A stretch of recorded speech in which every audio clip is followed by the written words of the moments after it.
Ella es profesora titular de Literatura Anglo-Norteamericana y Estudios de Género en la Facultad de Filología, en nuestra facultad, aquí en la UNED. Es doctora en Filología Inglesa por la Universidad de Hull, en Reino Unido, donde también obtuvo el título de máster en Mujeres y Literatura.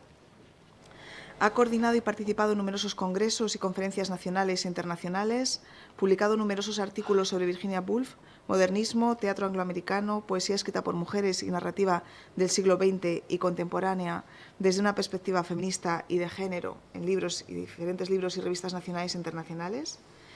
Es editora del volumen Cartografías del Yo, Mujeres y Escritura Autobiográfica, publicado por la Universidad Complutense de Madrid en el año 2006, y coautora del libro Literatura Inglesa hasta el siglo XVII, Modern and Contemporary American Literature, en 2011. Perdonad, pero me cuesta a mí lo de pronunciar en inglés con vosotros delante. Que nos hace falta. Y bueno, pertenece al consejo editorial de la revista Journal of Gender Studies de Reino Unido y ha participado en varios proyectos de investigación, bueno, un montón de proyectos, así que no los voy a citar, aunque creo que está bien que el currículum sea extenso y también la presentación para que se vea todo lo que se trabaja. Pero bueno, os dejo con Ana Zamorano. Su comunicación hoy se titula Traducción y transgénero, el Orlando de Virginia Woolf. Ana, cuando quieras. Muchísimas gracias, Elena. Gracias porque es verdad que se trabaja mucho y creo que se trabaja bien. Y yo creo que este coloquio es prueba de parte de ese trabajo. Voy a ver si puedo poner las diapositivas, que en realidad queda un poco más mono, ya que hemos trabajado. Quiero también dar las gracias a todos los presentes y a todas las que estáis aquí. No, a ver, sí. Ahora, ¿por qué pasa? Bueno, pues lo voy a dejar en modo tal, porque a mí esto no me pasaba en mi ordenador, pero no lo sé. En fin, gracias a todos y a todas. Como digo, a estas horas venir y seguir con nuestro trabajo de intercambio intelectual que hemos venido teniendo durante todos estos días. Parto en esta presentación de la idea, y por eso voy a aludir a términos teóricos que no voy a adentrarme más allá de una mera mención, porque creo que a lo largo de todo el coloquio hemos ido desgranando muchas cuestiones que verán que forman parte y conforman el sustrato de mi comunicación hoy. Es que se pasa solo. No, ya no. Sí. Así. Por lo que sea. Sí. Que conforman el sustrato de mi comunicación hoy. Y por tanto voy a ir directamente al grano. En primer lugar, pues porque me he dado cuenta que en el abstract de mi intervención quizá he prometido mucho y quiero ajustarme a tiempo, aunque la verdad les voy a decir que casi teníamos una pequeña sospecha. Tengo un plan A y un plan B, si la moderadora me permite. Si no, no importa, acabamos en el plan A. Yo voy a comentar la película de Orlando, dirigida por Sally Potter en 1992, como la traducción del aspecto visual de la novela de Virginia Woolf, Orlando, que se publicó en 1928. En su adaptación, traducción del Orlando de Virginia Woolf, la directora cinematográfica Sally Potter comenta cómo la primera vez que leyó el libro, y en esto estoy de acuerdo con ella, lo que más le impactó fue su cualidad visual. Como nos comenta ella misma, y cito a Sally Potter, recuerda la experiencia de verlo en sus ojos de la mente. Efectivamente, existe una cualidad visual en este texto que ha de ser traducida de igual modo que se han traducido las palabras, pues no es algo fortuito, sino que forma parte del entramado mismo narratológico de la obra. Woolf entronca en el texto una narrativa cargada de imaginería, con lo visual conformando lo que ella llama en sus diarios, refiriéndose a la novela, una exteriorización de la conciencia. Me voy a detener aquí, si quiero, un momento en la narrativa visual del texto, una narrativa en la que Woolf puso mucho empeño y esfuerzo y que no es casual, y sin embargo una narrativa que al público que ha leído la novela en español le ha llegado recientemente, porque solamente la traducción que aparece en Alianza, es una traducción excelente hecha por María Luisa Balseiro, es cuando han incluido las fotografías que se incluyen en la primera edición del Orlando de Virginia Woolf. Y en este sentido, ya desde la portada, desde la primera fotografía que encontramos, se nos da idea de la traslación a la ficción de una biografía no de persona tanto como de familia, que es una biografía de la escritora británica Vita Sackville-West. Esta portada es un guiño es un caballero español, bajo mi punto de vista, ¿no? Y nos sitúa en el reinado de Elizabeth I, sin embargo, y con las preocupaciones, pero también el guiño, como digo, al origen español de Vita Sackville-West, cuya abuela era la bailadora gitana Pepita, que convivió por un tiempo con Lionel Sackville-West. Ambos tuvieron una hija que se llamaba Victoria, y esta hija es la madre de Vita Sackville-West. La vida de Victoria, en fin, no voy a entrar en estos detalles biográficos, pero sí que el guiño sigue en las siguientes fotografías que aparecen en el texto de la primera edición de Virginia Woolf, y encontramos la que tenéis a vuestra izquierda, que es una princesa rusa, que es la forma en que va a ser representada en el texto Sasha, que corresponde a Violet Trefusis, la amante de Vita Sackville-West, y que tan imaginativamente y tan evocativamente aparece en el texto. Veremos que también aparece evocativamente en la película. Y por otro lado, tenemos la archiduquesa Harriet. La archiduquesa Harriet aparece primero en la película como el archiduque Harry.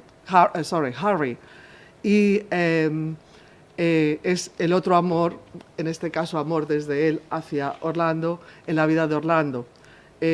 Harry cambiará de sexo junto con Orlando, simplemente para permanecer a su lado.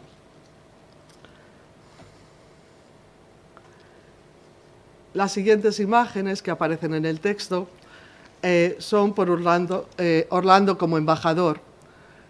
Orlando, después de una serie de vicisitudes, va de embajador a Estambul, y allí es cuando se produce el cambio de sexo. Orlando pasa de ser hombre a ser mujer. Y la siguiente fotografía dice Orlando a la vuelta a Inglaterra, simplemente. Orlando a la vuelta a Inglaterra.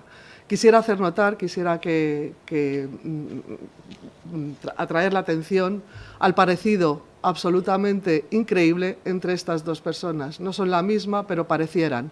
Por un lado, es un antepasado de Vita Sackville-West, un retrato que está colgado en las paredes de Knowle, la casa familiar de Vita Sackville-West, y la persona más contemporánea es Vita Sackville-West, la escritora misma. Si hicieran un ejercicio de imaginación y pudieran superponer las dos imágenes, verían que están casi calcadas, la nariz, la forma. Esto, por supuesto, alude a toda esta ascendencia de la que Vita Sackville-West estaba tan orgullosa. Recordemos que era una aristócrata británica. Seguidamente encontramos estas dos fotografías donde Vita Sackville-West aparece ataviada como la gitana, pasa de ser la aristócrata a la gitana que tan orgullosa también de la que también estaba tan orgullosa Vita Sackville West, esa gitana, ese antepasado, esa antepasada, debería decir, esa pepita que proviene de Málaga, de España, de Málaga, y a Málaga viajó muchísimas veces Vita Sackville West en busca de unas raíces que a ella la daban esa parte de extranjería que hablábamos en alguna ocasión aquí en el coloquio, esa parte en la que ella podía desdoblarse en ese otro mundo, un mundo de gitanos, un mundo sin ley, un mundo donde la ley simbólica desaparece y donde ella podía transformarse en ese otro ser que era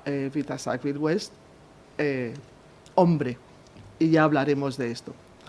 Por otro lado, está Marmaduke Bonthorpe Shelmerdine, que es la fotografía, en principio sería el personaje que aludiría al marido de Vita Sackville West, Harold Nicholson, con el cual tuvo un matrimonio pues, relativamente feliz y dichoso. Ambos se entendieron, ambos eran homosexuales, quiero decir, Nigel Nicholson, Harold, Nigel es el hijo. Harold Nicholson y Vita Sackville West llevaron una vida de entendimiento común, pero paralelo en otras cuestiones. Aún así, tuvieron 2 hijos y como digo, fue un entendimiento bastante interesante. Me voy a detener también en esta portada, porque esta es la portada de la primera traducción de Orlando en español. Y en fin, me detengo, por un lado, para contrastar un poco todo este juego de cuerpos que estamos viendo en las fotografías que les he estado mostrando y la absoluta rigidez y casi jaula, ¿no?, con las líneas verticales que aparecen y ese encorsetamiento que no deja ver cuerpo alguno de la primera edición de Orlando en español, fue llevada a cabo por Jorge Luis Borges y se publicó en Buenos Aires en 1968. Borges imprimió a la traducción una impronta borgiana de la cual ha sido muy difícil rescatar el texto que nos ha llegado en español a los hispanohablantes. Tanto es así que otras ediciones del texto en español, como por ejemplo este de Edasa, que por cierto también aparece en una edición italiana, la portada, de alguna manera ya superpone el Aleph borgiano, ¿no? La idea de la espiral y tan borgiana con ese misterio de una cara que no sabemos si de hombre o mujer, aunque yo la veo más bien femenina, pero nos quieren dar este misterio. Por tanto, hasta este momento, la traducción de Borges, por cierto, no me voy a meter, lo haré cuando escriba el texto. Borges, hay un momento en la traducción donde en el texto gulfiano se dice, en el cambio de sexo, hay una frase que es la frase bombástica, son las trompetas que no suenan, y es que Woolf nos dice, "He was a woman". Esta frase creo que es la clave, el epicentro donde todo se desgrana, todo. Y, sin embargo, Jorge Luis Borges decide no traducirla. No aparece en el texto en castellano, no está. Ahora sí, como digo, en la traducción última de Alianza tenemos la frase y bueno, yo creo que esto es un débito debido al texto woolfiano, en tanto en cuanto es precisamente el motor y la forma en que Orlando trasciende la historia, en el que Orlando pasa a lo largo de los 400 casi siglos de vida que se nos muestra en la novela. Por tanto, yo pienso que hasta el momento, y bajo mi punto de vista, aunque hay ahora hay una obra de teatro, en fin, pero bajo mi punto de vista, la traducción que mejor incluye este aspecto visual de la obra gulfiana es la película dirigida por Sally Potter, como he dicho, y visionada por primera vez en 1992. Las fotos que acabamos de ver bien podrían entenderse como un scriptbook. La relación de Woolf con el cine, como bien saben mis alumnos, es un tema de gran interés, pero va a salir fuera del tema principal de este coloquio. Así que, en este sentido, pareciera que la película solo tenía que plasmar en imágenes, con imágenes en movimiento, lo que ya estaba acotado en fotografías por la autora del texto literario. Y, sin embargo, nada más lejos de la realidad. El proyecto duró 9 años y, según nos cuenta su directora y guionista, resultó ser bastante más complejo a la hora de realizarlo de lo que pareciera. Y cito: las intenciones de Virginia Woolf y el espíritu del libro, de hecho, no emergían naturalmente de la página del guión. Por el contrario, cuanto más profundizaba, más me daba cuenta de que tendría que estar preparada para hacer cambios drásticos si fuera necesario, para poder ser fiel a aquello que yo amaba en el libro y al mismo tiempo hacer que funcionara como película. La traducción del texto woolfiano que nos presenta Sally Potter es interesante porque traduce lo privado, que tanto preocupaba en Orlando, en un imaginario que traspasa barreras, la del tiempo entre otras, y se alimenta de lo público. Potter nos ofrece una traducción libre, cine de autora y un original concepto de adaptación,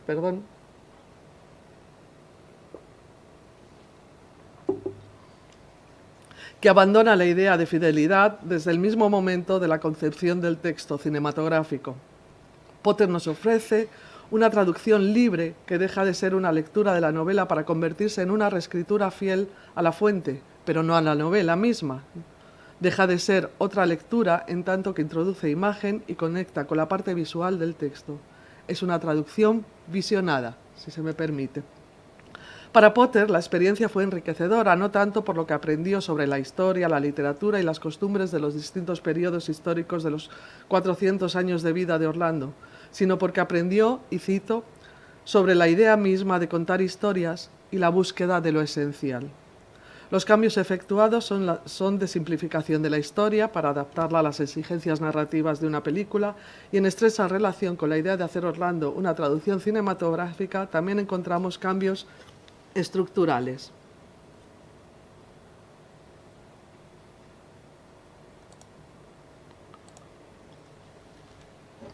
En primer lugar, mientras que en la novela no se da ninguna explicación sobre la fantasía de ser un ser que trasciende el tiempo y que permanece en la posesión de la belleza de la juventud a lo largo de los siglos, algo que, por ejemplo, en Fausto es motivo para que el protagonista venda su alma al diablo. En el cine, un medio mucho más pragmático, Orlando tiene que permanecer porque la reina Elizabeth I le ordena que lo haga. La reina: para ti y para tus herederos, Orlando, la casa. Orlando, en un esfuerzo por encontrar palabras: Majestad, estoy para siempre en deuda con vos. La reina: pero con una condición: no te consumas, no te marchites, no envejezcas. Cuando dice no te consumas, en inglés utiliza fade. Fade es una técnica en el cine que, como saben ustedes perfectamente, donde la imagen desaparece lentamente. Esto será lo que ocurra visualmente en la película, donde nada va a desaparecer lentamente, sino que vamos a tener constantes blackouts, cortes radicales entre una parte y otra. En la novela, el cambio de sexo parece responder a los motivos biográficos, como hemos ya comentado. La obra fue escrita en primera instancia como una biografía de la escritora británica Vita Sackville West y, por tanto, dos motivos propician este cambio.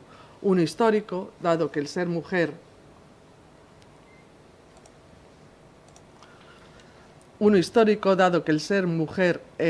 impide que Vita Sackville West pueda heredar la tradición de su familia y los bienes familiares, entre otros la casa que le había dado la reina Isabel a Orlando, Noel, y por otro lado un Uno que es muy personal a Vita Sackville West, que se consideraba a sí misma como un ser andrógino, como ella misma testimonia en su autobiografía publicada en Retrato de un matrimonio por su hijo Nigel Nicholson, y era habitual que se transvistiera. Pero hemos de volver la traducción con esta novela visual gráfica. Encontramos otros aspectos que distorsionan y hacen que se precipite el cambio de sexo del protagonista, de Orlando. En la película los motivos son debidos a una crisis de identidad en el masculino Orlando. En el campo de batalla, Orlando participa, desolado, de la destrucción y muerte de la guerra, que hace que Orlando confronte la terrible realidad bélica de tener que matar o morir en la lucha. Es precisamente este punto de inflexión en la película el que hace que Orlando, no queriendo representar el papel que se espera de él como hombre, caiga en un sueño catatónico que proporciona uno de los momentos a la par más hilarantes y brillantes de esta fantástica relectura de la obra de Virginia Woolf. Un momento que, a tenor de la invasión del cuerpo que hace la ciencia médica hoy en día, y pienso ahora mismo en otras películas como La piel que habito de Almodóvar, es, si cabe, aún más relevante.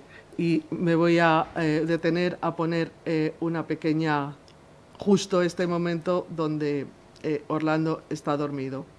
Está en inglés, pero lo que se dice es muy breve y yo creo que todos podremos seguirlo.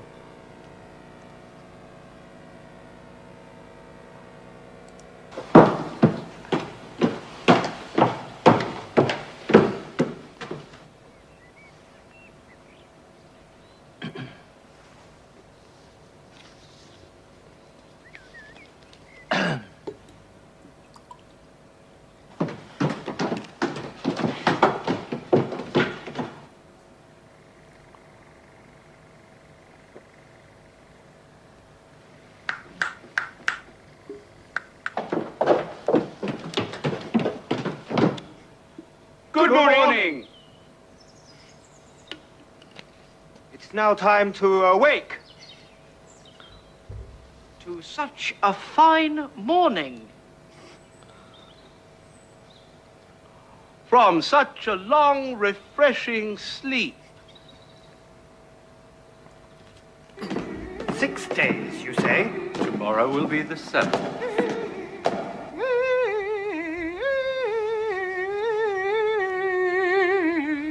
This pleasing, shining, wondrous day. Aquí es cuando interviene la ciencia.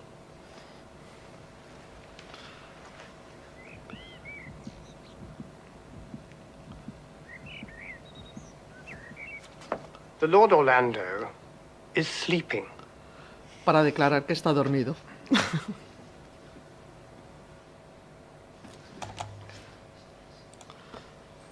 Bueno. A ver si esto. Bien. Pues la declaración por parte del médico de que Orlando está dormido, asemeja la ironía con que Gould comenta, y cito, el simple hecho, nos dice la novela, de que Orlando fue un hombre y ahora es una mujer. Y con la misma naturalidad se pronuncia la oración censurada por Borges, que he comentado antes, que parece no pudo soportar tal acto de castración de la virilidad, cuando en la narrativa se dice, él era una mujer. Este hecho, simple y sin estridencias, demostrado en el texto de Woolf, se traduce en una imagen en la que Orlando mira su cuerpo de mujer en el espejo y dice, y cito, la misma persona, no hay ninguna diferencia, simplemente un sexo diferente. El hecho de que esta escena esté enclavada en el apartado de política, en la narrativa cinematográfica, no pasa desapercibido, desde luego. Orlando, pues, se acuesta hombre y se despierta mujer, siendo, y cito, la misma persona. A la traslación a lo visual de la ironía y el sarcasmo woolfiano que vemos en este plano secuencia, se añaden los primeros planos y close-ups constantes de Orlando, que mira fijamente a la cámara, a nosotros, con mirada inquisitiva, cara inocente y una lengua mordaz, y que corresponden a la interpelación constante que hace al lector en la novela Virginia Woolf. El Orlando de Sally Potter incorpora un elemento performativo carnivalesco que responde a las leyes del dialogismo teorizado por Mikhail Bakhtin, conformando de este modo un mapa somatotrópico cartografiado desde el espacio-tiempo queer que argumentara Judith Halberstam en In a Queer Time and Place, Transgender Bodies, Subcultured Lives, publicado en 2005. La transgresiva y revolucionaria cualidad de la narrativa reside en la idea de la mutabilidad del cuerpo y de las incertidumbres de la división sexual y de los papeles genéricos. Se pretende, mediante el juego constante con nuestras expectativas de género, desestabilizar el orden establecido. La nota principal de la novela biografía gulfiana es la preeminencia dada al mundo carnivalesco como fuerza revolucionaria. Está el carnaval en Londres y ahí se conocen los amantes Orlando y Sasha. Y esta idea permanece en la película. La ambigüedad extrema, que es el comienzo del Orlando de Woolf, que abre precisamente y paradójicamente con la certidumbre que pretende demostrar, y cito, él, porque no cabía duda de su sexo, aunque la moda de la época contribuyera a disfrazarlo, estaba cometiendo la cabeza de un moro. Esto se traduce en el texto de Potter en la elección de la actriz que da vida al personaje de Orlando, la maravillosa, bajo mi punto de vista, Tilda Swinton, que mantiene la ambigüedad genérica independientemente del sexo, siendo el caso que Orlando como hombre y Orlando como mujer, visualmente en la pantalla, sean la verdadera corporabilidad de un único Orlando. Orlando.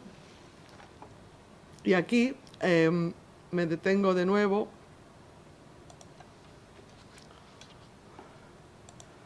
Bueno, este es Orlando, Tilda Swinton y Sasha, que es una princesa rusa con la que también se está jugando en la ambigüedad genérica.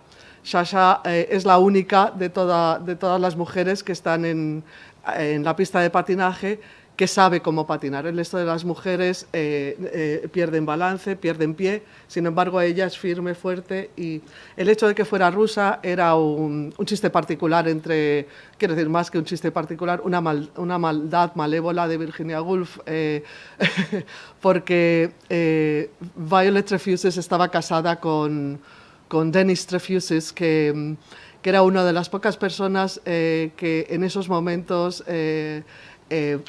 viajó a Rusia, estoy hablando de principios de los años 20, y bueno, él